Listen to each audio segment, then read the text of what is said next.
Revelation chapters 8 to 10. Revelation 8. The seventh seal and the golden censer. When he opened the seventh seal, there was silence in heaven for about half an hour.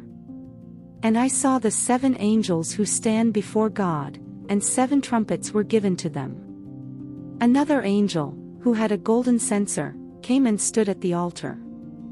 He was given much incense to offer, with the prayers of all God's people, on the golden altar in front of the throne. The smoke of the incense, together with the prayers of God's people, went up before God from the angel's hand. Then the angel took the censer, filled it with fire from the altar, and hurled it on the earth, and there came peals of thunder, rumblings, flashes of lightning and an earthquake. The trumpets. Then the 7 angels who had the 7 trumpets prepared to sound them. The first angel sounded his trumpet, and there came hail and fire mixed with blood, and it was hurled down on the earth. A third of the earth was burned up, a third of the trees were burned up, and all the green grass was burned up. The second angel sounded his trumpet, and something like a huge mountain, all ablaze, was thrown into the sea. A third of the sea turned into blood, a third of the living creatures in the sea died, and a third of the ships were destroyed. The third angel sounded his trumpet, and a great star, blazing like a torch, fell from the sky on a third of the rivers and on the springs of water. The name of the star is Wormwood. A third of the waters turned bitter, and many people died from the waters that had become bitter. The fourth angel sounded his trumpet, and a third of the sun was struck, a third of the moon, and a third of the stars, so that a third of them turned dark. A third of the day was without light, and also a third of the night. As I watched, I heard an eagle that was flying in midair call out in a loud voice, "Woe! Woe! Woe to the inhabitants of the earth, because of the trumpet blasts about to be sounded by the other 3 angels." Revelation 9. The fifth angel sounded his trumpet, and I saw a star that had fallen from the sky to the earth. The star was given the key to the shaft of the abyss. When he opened the abyss, smoke rose from it like the smoke from a gigantic furnace. The sun and sky were darkened by the smoke from the abyss. And out of the smoke locusts came down on the earth and were given power like that of scorpions of the earth. They were told not to harm the grass of the earth or any plant or tree, but only those people who did not have the seal of God on their foreheads. They were not allowed to kill them but only to torture them for 5 months. And the agony they suffered was like that of the sting of a scorpion when it strikes. During those days people will seek death but will not find it, they will long to die, but death will elude them. The locusts looked like horses prepared for battle. On their heads they wore something like crowns of gold, and their faces resembled human faces. Their hair was like women's hair, and their teeth were like lions' teeth. They had breastplates like breastplates of iron, and the sound of their wings was like the thundering of many horses and chariots rushing into battle. They had tails with stingers, like scorpions, and in their tails they had power to torment people for 5 months.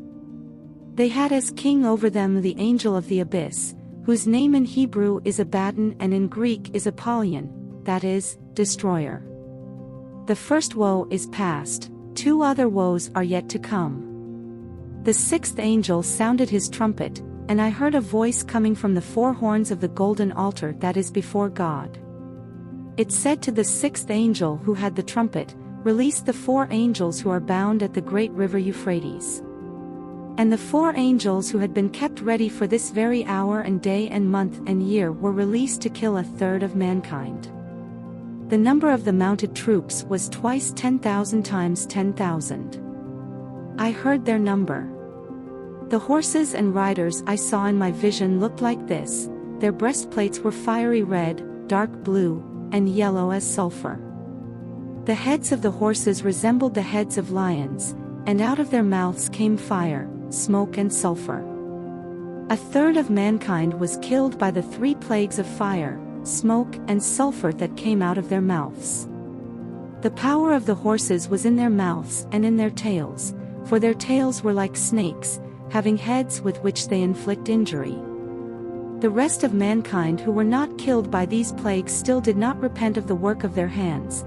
They did not stop worshipping demons, and idols of gold, silver, bronze, stone and wood, idols that cannot see or hear or walk.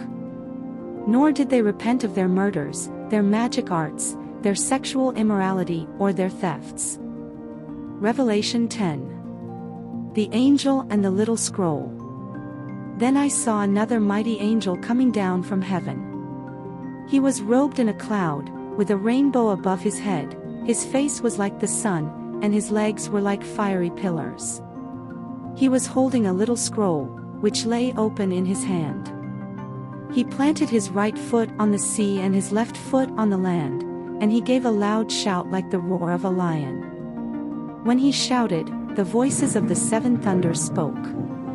And when the seven thunders spoke, I was about to write, but I heard a voice from heaven say, "Seal up what the seven thunders have said and do not write it down." Then the angel I had seen standing on the sea and on the land raised his right hand to heaven.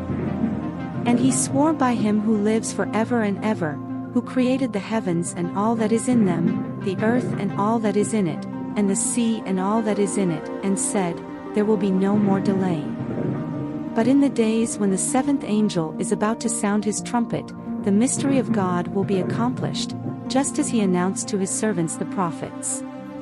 Then the voice that I had heard from heaven spoke to me once more, "Go, take the scroll that lies open in the hand of the angel who is standing on the sea and on the land."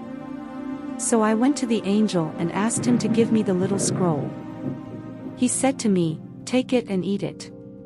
It will turn your stomach sour, but in your mouth it will be as sweet as honey." I took the little scroll from the angel's hand and ate it. It tasted as sweet as honey in my mouth, but when I had eaten it, my stomach turned sour. Then I was told, "You must prophesy again about many peoples, nations, languages and kings."